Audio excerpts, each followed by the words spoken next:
Hi guys, I'm Shmee. Hello to you. Welcome back to the channel where today you join me at the Goodwood Motor Circuit with Supercar Owners Circle, but also with Mechatronic. And today I'm going to be filming with the Mercedes McLaren SLR Stirling Moss. We're going to jump into this incredible car behind me, one of only 75, to head out on the track where you can hear the cars blasting around. But first, let's get started with a look at this and some of those other cars lined up in the pit boxes behind.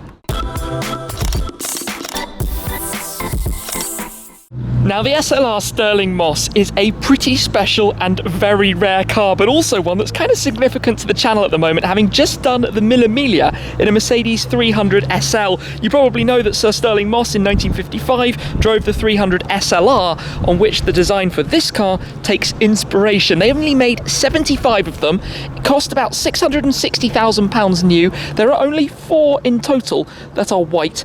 Now it's worth, what, £2 million? That sort of thing. Open speedster style variant, 650 horsepower, 0 to 62 miles an hour, 3.6 seconds, rear wheel drive. They shaved about 200 kilos of weight versus the regular SLR by taking off the roof, so you drive completely open. This one also has carbon fiber parts, so a carbon fiber canopy cover for the passenger side, but it is an open experience. The small windshield, like the old SLR driven by Stirling Moss, carbon fiber buttresses at the back as well. But before we get too much into the SLR Stirling Moss, also the other cars here from Mechatronic, based in Stuttgart, who work on restoring older Mercedes, cars like the CLK GTR. This thing is a unicorn. You so rarely see it. Late 90s GT1 racing.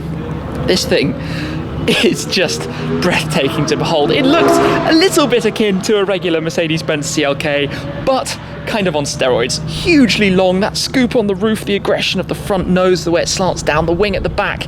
We've also got a CLK DTM, not quite as rare as the GTR, but this thing, well, what was it, about 15 years ago or so now, but again, just super rare, 100 or so I think in total of them, massive wing at the back, completely dialed up versus a regular car.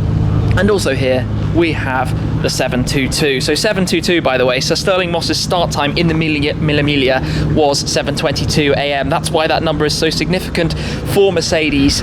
This car developed by Mercedes in collaboration with McLaren, the Mercedes McLaren SLR, then they made the SLR Roadster, then the 722, then also a 722S, which was a Roadster, before they finished those in May 2009 and went on to build the Stirling Moss in June 2009. They were the last cars off the line, all built by December of that year. So coming up to nearly a decade old now, but this was, well, one of these was the very first, one of the very first spotting videos I remember on my YouTube channel back when I started it. And today we're going to fully experience and explore this. Let me just come through and open up the doors for you so you can see how this works. Hydraulics lifting them up there. Up front, you've got the V8, but just everything about this thing. Look at the exhaust down here, side exit exhaust. It's completely stripped out. You've only got a 5-speed automatic gearbox. I noticed underneath the gear lever you've got Stirling Moss's signature down here. Just the noise of cars. That was an Lexus LFA in the background blasting around there, by the way. But this car is advertised, I think, at 3 million euros with Mechatronic. Obviously, you have to drive it either with a hat and goggles or with a full face helmet, depending on your style. But we are going to jump into this in a moment and go experience it.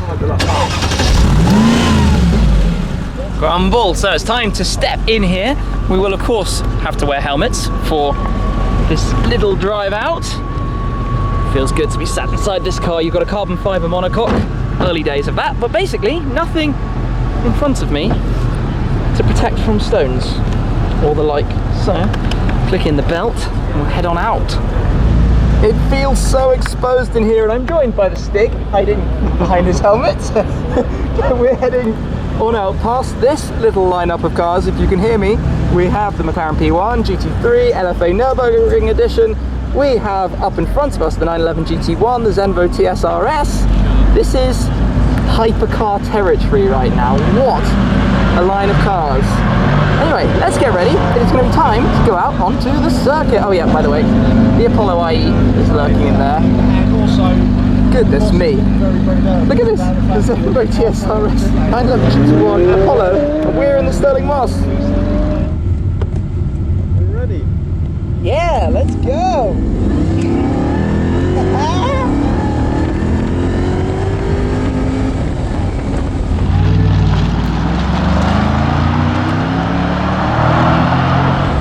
go then, and onto the famous Goodwood circuit, and this definitely needs an overlay. There is no way you'd be able to hear me talking to you in the car. The feelings though, the wind blowing on your head either side. It's an open top sports car with the capability of a top speed of 350 kilometers per hour. That's about 220 miles an hour. The SLR Stirling Moss, you can feel the drama, the torque, so much torque as we blast away.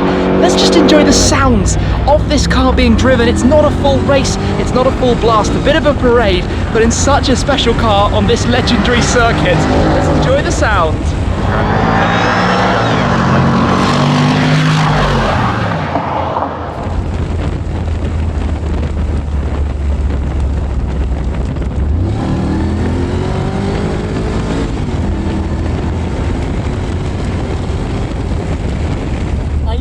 Not going to be able to hear me properly, but this thing is absurd. The feeling of being so open. Obviously the cameras are down here because it's the only thing that it can be stuck onto, but this is ridiculous. My shirt is blowing away so much. I feel like I'm completely outdoors, and the torque of this car is crazy.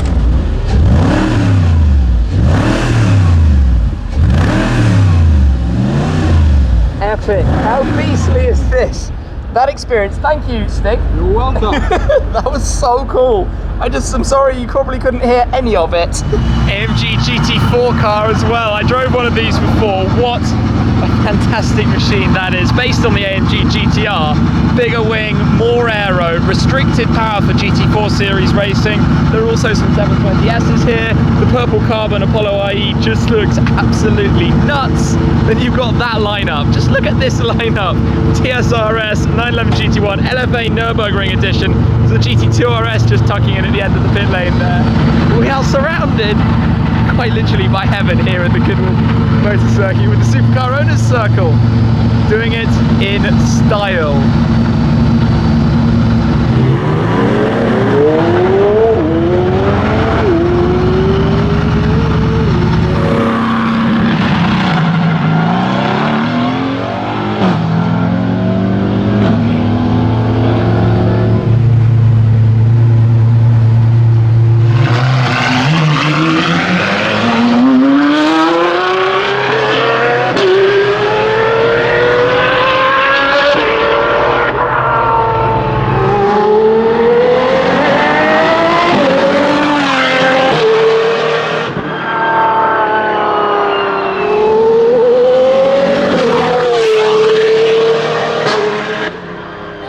It's a race car, it's clunking around the paddock, but let's quickly just come over here to have a last little look at these things, because we're going to move on from the Stirling Moss to another special Mercedes, the CLK DTM. But just before we do, actually, did you know to buy a Stirling Moss in the first place, you needed to be an existing customer of Mercedes, so that kept them even more exclusive. But the CLK DTM, there are only 100 of these, has almost 600 horsepower from 2004, so about the same power as my AMG GTR had from stock 15 years later. But there are only 100 of these, resembling the DTM race car, the German Touring Masters race series. So you can see that from the very wide body that it has. It's got a 5.4 litre supercharged V8. Basically, it's crazy. 100 coupes and I think about 100 roadsters as well. And currently sporting the carbon panels inside from the Stirling Moss that are just being stored in there. The roof panels that go over the compartment. But another of Mechatronics cars with the wing on the back. CLK on complete steroids, basically. Old, raw AMG. Exactly what they were known for. Two very different cars, it has to be said. But let us take this one out. A proper throaty old school Mercedes sound. Imagine what that would sound like. But let's jump in and head on out. That sounds good. So very good. Here we go then.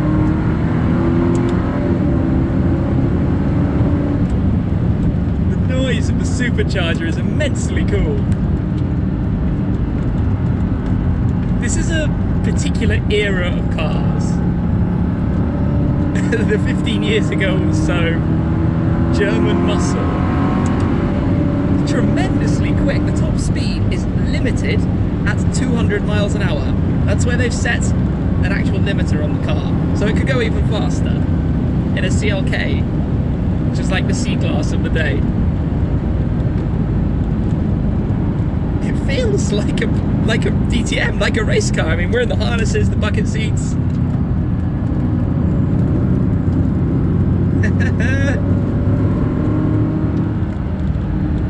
There's a reason these are special. Oh boy, look at what we're catching up with. There are very tight sound regulations here, and something like that, the Apollo IE, has issues with the amount of noise that it makes. Woohoo! Epic! Gearbox is a 5-speed sequential, not necessarily the fastest thing in the world, but this is a playful thing, all that power to the back. Steering wheel looks really cool. Alcantara small wheel, very much race car shape. And it rides with great composure on this track.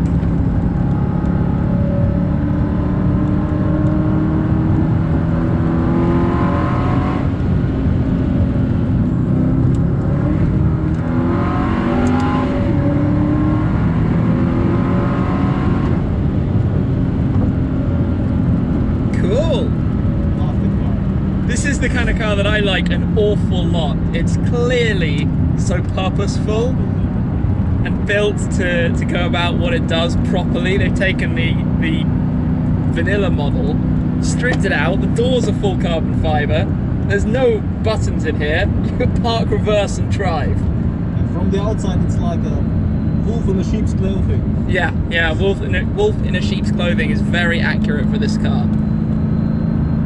Until you see the wide flared out bodywork and the arches and louvres and the wing on the back. So cool, it's so cool. Yeah. It's a bit distressing really when cars from this era are so good that it actually makes their more modern equivalents look less impressive. As you said, this versus C63 Black Series, this is substantially more powerful, more of a track tool. Yeah, that's absolutely the beast on the racetrack. Love it, thank you very much. You're welcome. Don't get me wrong, I love the Stirling Moss, but that is the surprise package. It's so much fun, even in the passenger seat, because of how communicative the car is and how it's just set up entirely to go to the track. It is the normal car dialed up way more than modern cars dial up to become their track variants. I say modern cars, this is still modern in the grand scheme of things, but then you just look around it, it's got this old school attached on wide body, wider track, aggressive stance, come around to the front. It's here, a normal CLK, but then you look at it kind of with that angle, the huge intakes around the side, just the muscle nature of it. And just to quickly show you a bit more of the interior, look at the back, because normally this would be a car with back seats and the like. You've got a strut bar across, and then the whole back here is just a carbon fibre shell and not much else. It's just non-stop carbon fibre. And you've got the harnesses, the steering wheel I was talking about, just a couple of buttons on it, not much else. It's really cool. This is a very, very special machine. Very much a future classic, or well, already appreciating in a very big way, but awesomely cool. Let's just take a moment to have a look at this particularly special car then, the CLK GTR from Mechatronic, one of very few of these in the world. In fact, I think it's about 20 coupes, about 5 roadsters or so in total, a couple of prototypes. But I'm going to climb in here and show you the interior. So to make this a little bit easier, I already removed the steering wheel and put it down there. You can put it on, take it off, just to make climbing through this tiny little opening a little bit easier. In the carbon side sill here, you've got a small storage bucket. So this is car number 2 of 25, but you can open this up and put your weekend luggage just in there if you so wish, making life possible to travel, although that's a little bit ironic given the car, but we'll get to that. Look at how open it is down there. So my job now is to work out how on earth to climb into this, and you're supposed to do it both feet first. So you kind of sit on the sill, put your feet through, and try not to make too much of a pig's ear of it. So, something like this. Lift up the foot, squeeze it in. There we go, not too bad. Now shuffle forwards, and lower in. That wasn't too bad. And here we are, check this out. How cool is this? It is very snug. Just pull down the doors. Wow, this is a tiny, tiny cabin. So the steering wheel would go back on here. I cheated, I needed 2 hands to get that back on properly, but if you look in the wing mirrors, not door mirrors, literally wing mirrors, where we have an LFA Nürburgring edition, you can just see the edge of that ginormous wing out at the back, but this thing feels huge. The Mercedes star out there on the bonnet. It's a very small cabin though, considering that, and you can't move the seat. It's fixed to the backboard, so you have to be, well, my height maximum to actually even fit in this thing. Otherwise you've got no chance. There isn't exactly much in terms of buttons or things to press and play with in here either. Other than opening the doors where the windows don't open, they just have a little bit of venting at the back of them. They open up that way, outwards and upwards. Then you take the wheel off, which I'm probably going to need 2 hands for again. Oh, there we go. Put that down in the passenger seat. And then I can try and work out how to get out of here, but I might have to do that with the camera off. Whew, I managed just close that back up. That was quite a fun experience to jump into the cabin of the CLK GTR. Just look at the back of this thing and how much that wing hangs out over every corner. Out at the back, wider. You just can't do that with a modern car at all. The rules and legislation would just completely stop you from doing it. This huge clam over the back, concealing the engine bay. What a lineup though right now of Mercedes, from the AMG GT4, CLK GTR, CLK DTM, SLR Sterling Moss, and the SLR 722. Mechatronic completely on fire with their 4, also joined by the Team Masters of Speed, supporting Laureus, the Foundation GT4 at the end that's been doing some laps. My goodness. Let's talk a little bit about this though. That was what we've been experiencing mostly here today. The SLR Sterling Moss. Not the first time we've seen one, not the first time we've filmed one, but definitely the first time filming a video quite like this. So big thanks to Mechatronic for that opportunity. Hope you enjoyed seeing it. It's been a really cool day with Supercar Owners Circle, seeing the different cars, and well, in particular, having a little look at these 3. So thank you very much as always for watching, guys. I'll pop the links down below to both Supercar Owners Circle and to Mechatronic, so do go and check them out as well. Big thanks though to everyone, because I've had an awesome time here at Goodwood. I'll catch up with you though again very soon. Cheers!